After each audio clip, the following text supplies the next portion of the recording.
Hi.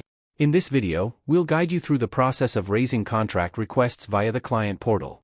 First, log into the client portal using your credentials. Once logged in, you'll land on the home page, which serves as the Raise New Request page. Here, you'll find a list of predefined request forms set up by the contract team. These forms allow you to draft a new contract from a template, or submit an existing contract for review. To initiate a request, you can search for the request name in the search bar, or browse through the available categories to explore different request types. Let's walk through an example of submitting a contract for review. Click on the request name to open the form.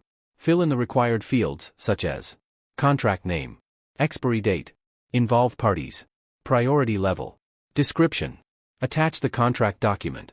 Once all fields are completed, click Submit to send your request. Each request type may have unique fields customized by the contract team. Once submitted, the contract team will be notified, and your request will be created in the main system for review and action. After submission, you'll be directed to the Request Details page, where you can track status updates and key details. Additionally, use the Notes section to collaborate with the team. Add a comment and click Add Note to submit.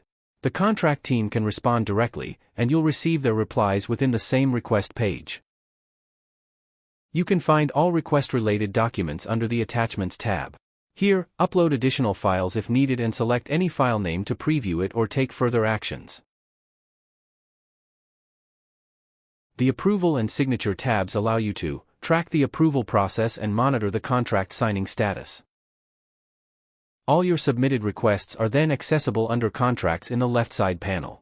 Search or filter requests by name, status, or type. And export requests to Excel using the top right option. If you wish to view detailed information about a specific request, click on the ID to open its page.